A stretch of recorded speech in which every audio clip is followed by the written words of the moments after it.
This past weekend we have witnessed the Wrestlemania weekend. We're actually really only about 3/5 of the way through because we still have tonight's Raw and Tuesday night's SmackDown to come. That's the big questions, who's going to be promoted, etc. But I think that I have actually enjoyed this weekend. I think TakeOver and Wrestlemania were actually good shows. I think I was right about Wrestlemania card not looking too great, but take it match by match.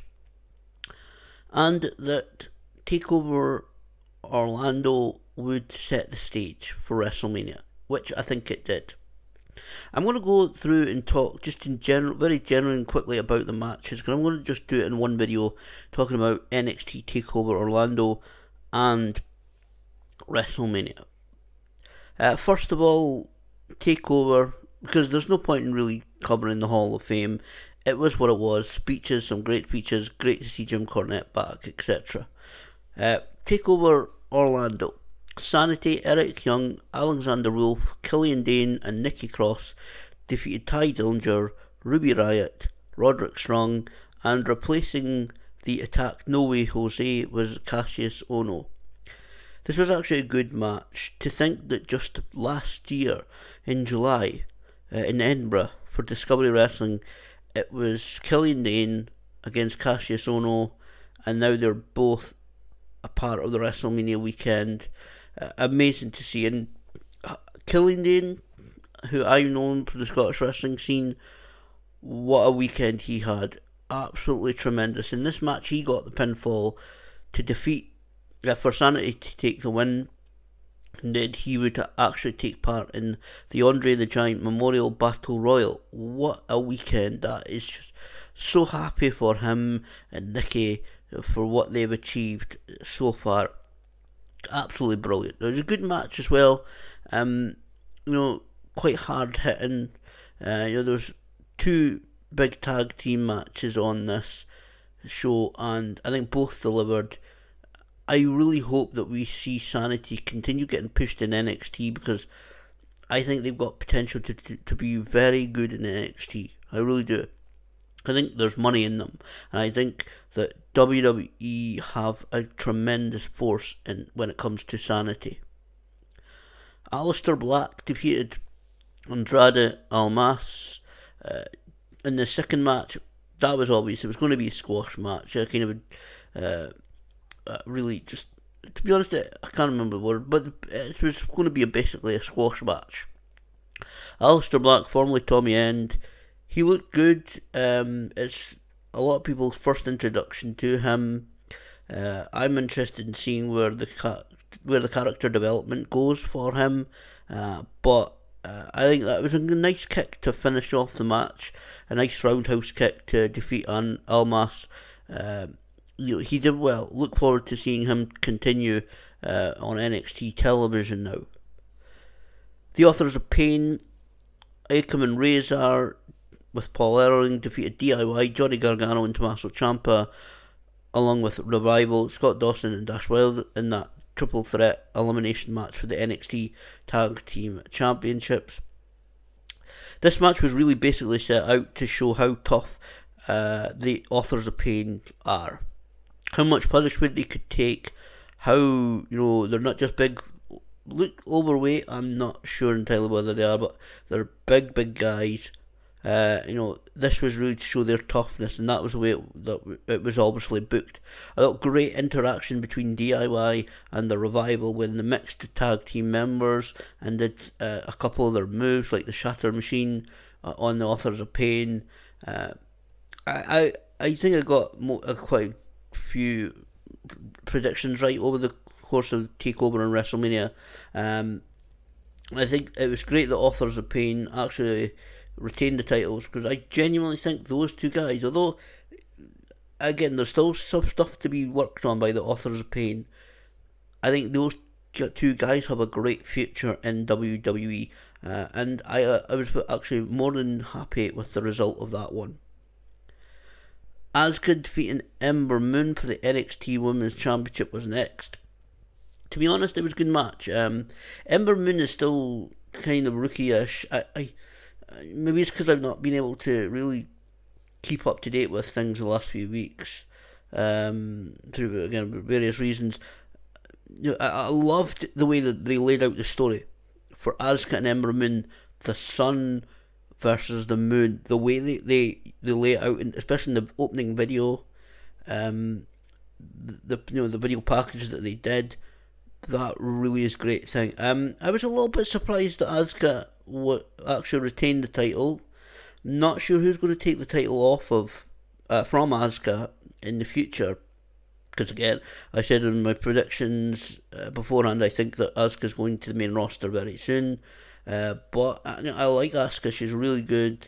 She's got a really good look for her, and I'm not sure. Maybe Ember Moon will come back and take the title from Asuka, but I don't know. I have a feeling watching that match. There was a feeling I couldn't shake last night. But I do believe they have some sort of weird plan when it comes to Asuka losing the NXT Women's Championship. I'm not entirely sure what it is, but there's something niggling at the back of me that says they've got a certain plan, that something's going to happen that will lead to her losing the championship, and I don't think it's something that we'll really see coming when it happens. Don't know why. I just have that weird feeling. Bobby Roode defeated Shinsuke Nakamura to retain the NXT Championship. That was a little bit fairly obvious. In the way, I like the story of this one as well, that the fate of NXT was up for grabs, that the fate of NXT really would be decided, and I think it's time for Shinsuke Nakamura to go up to the main roster, whether it be tonight on Raw, Tuesday night on SmackDown. I mean, I honestly would love to have seen them have a joint show on Raw and SmackDown, have it joint, like a super show, so that you have a few people who are being promoted. We don't know obviously who they were, who they are. But the commissioners, the general managers of Raw and SmackDown, they know that there are people being promoted. Nobody knows who they are, and then they're unveiled one by one throughout the show, and they kind of had to bid for them. I like to see something like that in the future, but I think the story of that match, again, which was a really good match, it was a good slow match. We had a really quick match, fast-paced match with the Authors of Pain. Asuka and Ember Moon was relatively decently paced. I think Bobby Roode and Shinsuke Nakamura slowing the pace down in that match, working on body parts. Bobby Roode with his bicep arm, Shinsuke looking after his injured knee. That was really good. I think that the fate of NXT has been decided. I think Nakamura should think to himself, right, I've ruled NXT. The fate of NXT is obviously in Bobby Roode's hands. That's what seems to be NXT's destiny. It's time for me to move on to the main roster. Overall, I thought it was a good show. Some really good talents in wrestling. Wasn't really any mix-ups or anything that I don't think people could really pick up. I'm sure there'll be a couple of bits that people pick up, but there's always nitpickers on events like these, and I know some people already given saying negative things about Wrestlemania, but I think it was really good. I enjoyed Nigel McGuinness on the commentary. I'm a Nigel McGuinness fan. Some of the stuff he pointed out, even small things like, I think it was Scott Dawson of the Revival, when his foot slipped on the German bridging suplex. Can't remember who he had in his hands, but Nigel McGuinness, pointed that out. That his foot slipped. Maybe that's why he couldn't hold the bridge for the pinfall. Small bits like that, and Nigel has the ability and the knowledge, obviously, to point out. I think that is a great thing, and I really enjoyed his commentary.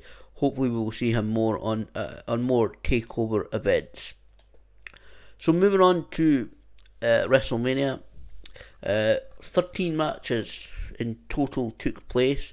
The show lasted about 5 hours, I think, in total, because it was about just after 5 o'clock a.m. When it finished, and that was just the WrestleMania. The pre-show started at 10 p.m. UK time, so it was talking about a total of about nearly 7 hours. I believe I'm right. Time I went on Netflix was about 5 o'clock. It was about 7 hours, nearly 7 hours at least, for the whole pre-show plus WrestleMania. It's kind of a hell of a long time though, really long show. But to be honest, it's WrestleMania. It always happens that way. The pre-show kicked off with Neville versus Austin Aries for the Cruiserweight Championship. I really enjoyed that one. Great to see Austin Aries appear at WrestleMania doing his pendulum elbow, which I wanted to see, to do the do his drop kick, that drop kick moves. When the snapmare drop kick move that he does, I really wanted them to hit a couple of these vintage moves, isn't it? As Michael Cole says. This was a really good opening match. I think it was a really good one to get the crowd going. In fact, slightly disappointed that Neville did retain. As I said, Neville in my predictions. I'm not putting too much in my prediction. I'm not saying, oh, I was right here. Oh, okay, I was wrong here. Cover that. But to be honest, I just made the predictions for the hell of it. Neville retained, I think, to be honest, though, probably the right. Again, like I said, a little bit disappointed that he retained, but he's putting a lot of work in his heel persona. I would kind of blow it all away, but a really good match to start with. Mojo Rawley won the Andre the Giant Memorial Battle Royal for the Andre the Giant Memorial Trophy. Really happy to see Killian Dane, as I mentioned previously, in this match, and he actually lasted till the final three. It was Mojo Rawley, Jinder Mahal, and Killian Dane, the final three in that match. Lots of people on social media were actually congratulating Killian Dane, both on Facebook and on Twitter, that Killian Dane would have this opportunity. I was just hoping he would last just a couple of minutes. I think I saw a lot of my friends saying the same thing, because we saw Killian Dane on a regular basis here in Dundee for SWE. He's former SWE heavyweight champion, a really top guy, and he lasted the final three. I really hope that he goes on to have a really great, successful WWE time. That's a great kickoff for it. For whatever happens, that will always be there in the record books that Killian Dane won the final three. Mojo Rawley won it after Gronkowski, I think it's Patriots tight end, interfered in this match. Bit of a hokey ending to that match, to the Battle Royal. Mojo Rawley's a guy I think WWE keeps pushing and then not pushing. To be honest, I'm not entirely sure about Mojo Rawley's. Still a bit Ultimate Warrior-ish. He needs to really make that gimmick his own, and I don't think he's done it so far. But good show. It's a bit pity though. Before I move on to cover the final pre-show match, which was a little bit surprising to me, what it was, but a bit sad that this was the first WrestleMania in many years without Kane appearing. Dean Ambrose defeated Baron Corbin in the last pre-show match for the to retain the Intercontinental Championship. Didn't see a huge amount of that match because I was making myself something to eat at that point. I was starving. It looked good from what I saw. I'm going to have to go back and rewatch that one. A little bit disappointed Baron Corbin didn't take the title. Again, it would not have harmed Dean Ambrose. WrestleMania kicked off with the host, The New Day. Now, I really want to just quickly talk about that. Is just they appeared a couple of times, including just as the ladder match was starting. I'll talk about that when I get to it. But I was really surprised. I actually heard myself saying, "Yes, that's fantastic," that the New Day came out, went down to the ring, spoke for literally a couple of minutes, and then that was it. What a refreshing change. I was fearing that it'd be just like a lot of episodes of Monday Night Raw, where somebody comes out and talks for about 20 odd minutes, and it's boring, and it's just so absolute time consuming. But you could kick it off with a match or two. I'm really glad that they kept it brief. AJ Styles defeated Shane McMahon in the first match of WrestleMania. Again, as I said, WrestleMania, you go match by match. It doesn't look like the strongest card. It didn't look like the biggest card, and I've said before, I don't like some of these part timers coming back and have automatically getting places on the card. I've never liked that at all. For many years, I've never liked that. But what I liked about Shane McMahon is he got in the ring and he wrestled with AJ Styles. Shane McMahon, through all his matches, whether it be with his father, with Kurt Angle, with whoever it is, Shane McMahon was a brawler. He brawled, but to go out there, and obviously with the help of AJ Styles, to actually wrestle the match for 20 minutes, wrestle the match, that was a stroke of genius. He did a couple of crazy things. Obviously, it's Shane McMahon. It's WrestleMania. You don't expect otherwise. The elbow on the table, and it was great that AJ Styles was able to get out of the way in time, and there was no panning this time when Shane McMahon landed, when he put himself through the table on the elbow drop. But for Shane McMahon to go out and surprise everybody and actually wrestle AJ Styles, when everybody, I think, expected Shane just to go out there and brawl with AJ Styles, wrestler versus brawler, to go out there and have an actual wrestling match, which I think was really good, is a fantastic thing. I think Shane could be proud of himself the way that he wrestled AJ Styles last night. And I have a proper wrestling match with proper wrestling moves and holds. That was a brilliant thing. That was a great call by Shane or whoever did it for Shane not to go out brawling, but to actually go out and wrestle AJ Styles. Fantastic. And I know AJ Styles, I think was fired. I think he's maybe still fired from SmackDown. I think this forced Shane McMahon to say, you know what? After Sunday night, I recognise how good AJ Styles is, and he's rehired on SmackDown. We can't let a talent like that get away, and it didn't hurt Shane. And the win, I think, especially after AJ Styles lost last year, I believe. It's great that AJ Styles on the record books has a win at WrestleMania. Kevin Owens defeated Chris Jericho for the United States Championship. This was actually a good match. Both of them, kind of used each other's holds during this one, each other's moves. Kevin Owens, like I said in predictions, Jericho was going away touring with Fozzy, so it makes perfect sense for the United States Championship to go to Kevin Owens. And again, it's a great thing Kevin Owens has a win at WrestleMania, because the thing they said in the commentary that he was in the Intercontinental Ladder match last year, which obviously he lost. So it's great for Kevin Owens again to have a WrestleMania win in the record books. Bayley defeated Charlotte Flair, Nia Jax and Sasha Banks to retain the Raw Women's Championship.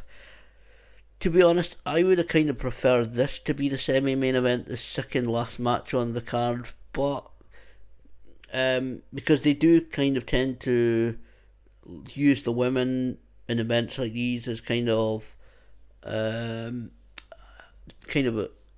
refresher kind of thing. It's like a breather. You put them on. So maybe that. I think this was. Because I know some people may not like me saying, but I think that was actually the better women's match. I think the Raw women's match was the better women's match. I think people will agree with that, but I thought that match was the better match. It was a bit of a pity that Nia Jax didn't get really close to winning the women's championship. I thought that would have been better, but to see Bayley retain and have her WrestleMania moment again, you can't really argue with that. Charlotte Flair's had hers, Sasha Banks had hers. I think Nia Jax will get hers, absolutely. She's like I said in the predictions, and I've said for quite a while now, Nia Jax is a future women's champion. She'll get her time. Bayley, you could see when she won that match, when she was given that championship belt back, you could see just how much it meant to Bayley. A really good match, and I liked the way it was set up with the elimination. I liked the entrance of Sasha. Charlotte looked great as the peacock with the big green cape, and obviously Orlando means a lot to the Flairs. It was a really good match. I think that was definitely the better women's match on the card on WrestleMania. Great to see Bayley retain. Uh, it was Luke Gallows and Carl Anderson against Cesaro and Sheamus against Enzo Amore and Big Cass for the WWE Raw Tag Team Championships. Or it was until the New Day came out. Now, this is the point I thought, oh great, here comes the New Day. When they were talking about adding another team to the match, I thought they were going to add themselves to the match because the New Day weren't on the card. I thought, oh, they were the longest running tag team champions, I think, or at least up there with them.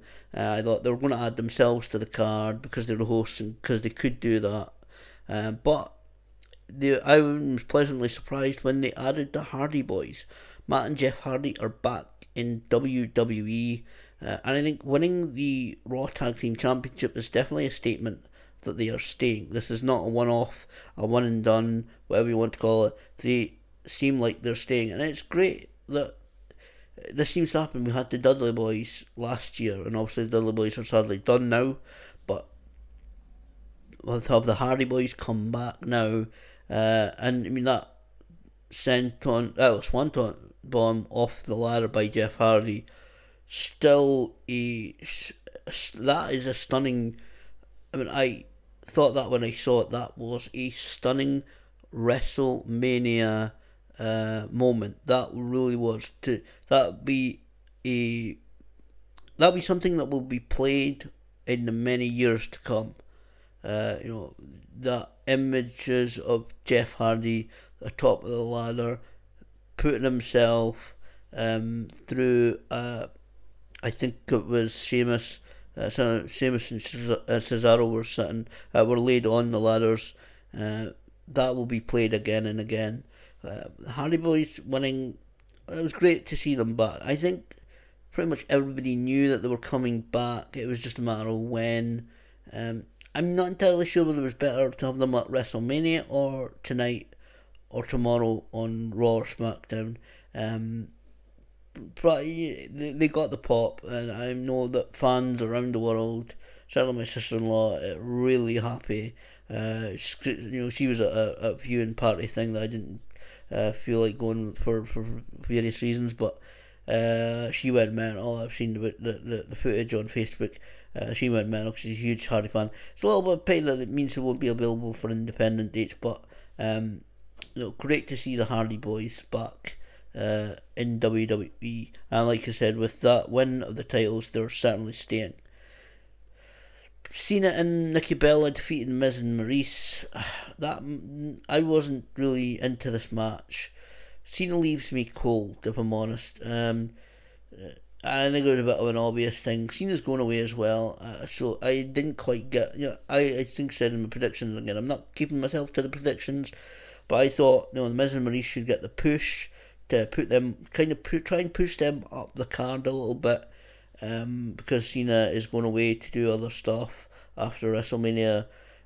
The engagement thing, okay, it was no Miss Elizabeth Macho Man moment. You can't really equal that, but the engagement, I don't know. Their lives are certainly a mixture of reality and WWE storylines, and I think the lines are completely getting lost, and I genuinely wonder whether it'll last after they both leave WWE.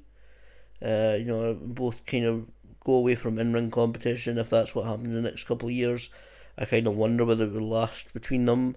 But yeah, it was what it was. I'm not that again. I'm not a Cena fan. I'm not really a Bella fan. It left me quite cold, to be honest. Seth Rollins defeated Triple H in that non-sanctioned match. I think it was a good match, good fight. A lot made of the no suing, whatever it was. I can't remember what it's called now, but the contract that Seth Rollins reportedly signed, to if he was injured in this match seriously, he couldn't sue Triple H, he couldn't sue WWE. A lot was made of that during the match, which kind of put me off. I'm glad Seth Rollins won. Again, Triple H is going to go backstage. Again, another guy that's to be honest, I don't like that. I know they're big names, but always Triple H every year has a match at WrestleMania. Probably will have one next year. I think I said that last year as well. Seth Rollins taking the win is good. I really do hope Seth Rollins sells the injuries and the punishment taken in this match tonight on Raw. Because they done, it's quite often they do it at WrestleMania and then it's like, oh, they're magically healed within 24 hours. Good entrance by Triple H on the motorbike with the police. I like the ending with Seth Rollins hitting Triple H, who staggered backwards, bumped into Stephanie. Stephanie fell off the apron and through a table. Seth Rollins then pedigreed Triple H for the win. Again, hopefully Seth Rollins, I really hope he can keep injury free. I really do, but I do fear that if Seth Rollins keeps getting injured, there may be really serious trouble ahead for him physically. Randy Orton defeating Bray Wyatt for the WWE Championship match. I really enjoyed actually the special effects they did with the ring, showing the worms and it looked like cockroaches and all that stuff. I thought that was really unique. That was pretty unique. Randy Orton taking the WWE Championship, I didn't like. You kind of get the feeling that Randy Orton's the champion again because of Triple H's influence. I know Randy Orton's a big name in WWE. To be honest, I feel that Randy Orton's really in the position of kind of like, I hate to keep mentioning him lots of times, but the kind of guys like Roddy Piper who doesn't need a championship. I know that makes him, was it 13-time world champion, I think they said, but Randy Orton's the type of guy that shouldn't really need a championship to draw money or to be a big name in the company. I didn't like that, the fact that Randy Orton won. Lesnar with Heyman defeating Goldberg. That was so obvious to me. It said that Lesnar's now the WWE Universal Champion. Very short match at just under 5 minutes. There's not really a lot I can say about this match. It was what it was. It wasn't going to be a long match. It was quite physical. Lesnar, getting the dominating right from the start, I think really, to be honest, laid it out. I think it made it obvious Lesnar was taking the victory too soon.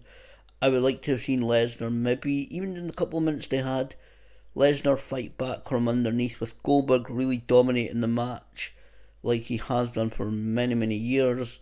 And then, Lesnar suddenly just sees an opportunity and using it to defeat Goldberg. That would have been better than just the complete domination that we saw right from the start with Lesnar, which telegraphed it to everybody what was going to happen. I think we all knew the result even before Goldberg left his dressing room, that he was dropping the title. But oh well. Naomi defeated Alexa Bliss, Becky Lynch, Carmella, who was accompanied by James Ellsworth, Mickie James and Natalya to win the SmackDown Women's Championship. Great action. James Ellsworth had a had a WrestleMania moment as well. Taking that bump from Becky Lynch, I think it was the Exploder suplex. Naomi, I think, was a bit obvious as well. I think I wanted Alexa Bliss to win, but I think going into it, I think it was obvious that they want Naomi as the SmackDown Women's Champion. She only gave up the title because she was injured. I like her entrance.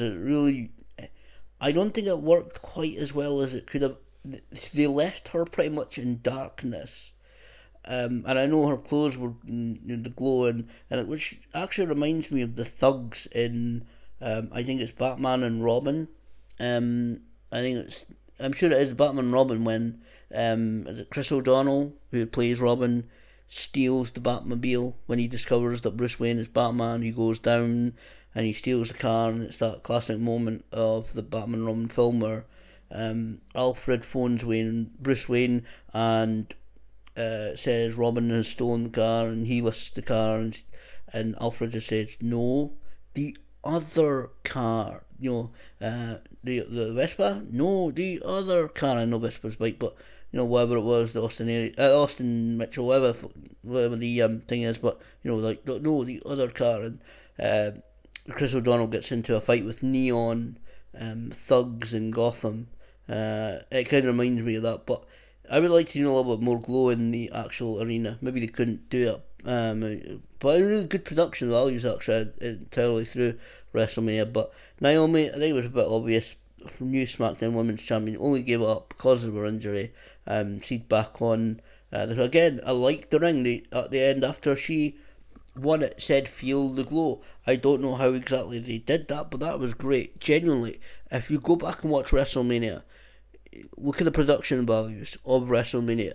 It was awesome. I always say it's WrestleMania, they're going to push out the boat, but that's really good. Finally, Roman Reigns defeating The Undertaker. Well, it looks like that was The Undertaker's last match. It looks like he's retired.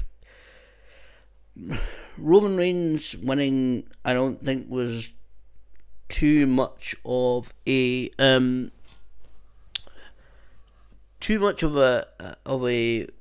kind of remote possibility. I don't think it was too remote a possibility that Roman Reigns won. I think we knew. I had the feeling that Roman Reigns was going to win this match. The Undertaker, has been the gunslinger of WWE. He's been the John Wayne figure for so many years, and I think that this was passing the torch, obviously. Like they said after Roman Reigns won the match, that it's really his yard now, and you can see the physical similarities: the long hair, the beard, the tattoos. You can see a kind of similarity physically between Roman Reigns and The Undertaker. To be honest, this match was more about saying goodbye to The Undertaker than anything else. It was certainly sad, in my opinion, to see The Undertaker retire. And I truly believe that we have now seen the last of him. When he took his gloves off, he laid them down on the mat. He took his coat off. We missed it because they were showing the fireworks, the pyro, and Roman Reigns, but somehow he was given his hat and coat back, and he put them on. And when the camera went back to him, I had that kind of feeling. He's got his hat and coat back on. He's walking out. He is done.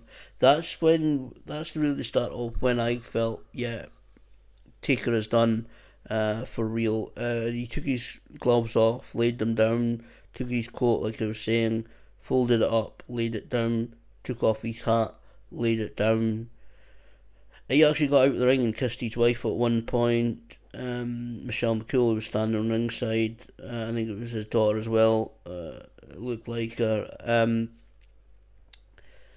It's very sad to see. I think it was very sad to see. I think the visual of him leaving though was fantastic. He walked out partly up the ramp, and I know a lot of people were wondering because there was 80 yards that entrance ramp, 80 yards. So I'd say about 90 yards near the entire length of an American football field from the entranceway to the ring, because it was a couple of yards from the ramp to the actual ring itself. So I think there's obviously going to be very, very much cut on the next video game. It's not going to be even nearly as long as that. I'd love them to represent it the right way, but unfortunately these things always get squashed together a little bit, so it's going to be a much shorter ramp on the next video game. But the visual of the Undertaker going down on the lift thing, all the smoke, the purple lighting, the arm raised in the air, what a visual to go out on. For myself, it's obviously as with many Undertaker fans, and I don't know whether I'll ever have the opportunity to meet him. I've met so many great names in the world of professional wrestling. I genuinely don't know if I'm ever going to meet the Undertaker. I'd love to. He's one of the guys I've always wanted to meet, but I've been a fan of his since he was in WCW as Callis Mark Calloway when he came in to replace Sid, who was injured as part of the Skyscrapers. I saw him for a while there, and then of course, kind of quite really quickly-ish, he went to WWE, became the Undertaker, and has been such a phenomenal man in professional wrestling. It is very sad to see that that is his farewell, that the Undertaker is now gone from WWE. It's such a sad sight. It's sad to think that we will not see another WrestleMania without the Undertaker.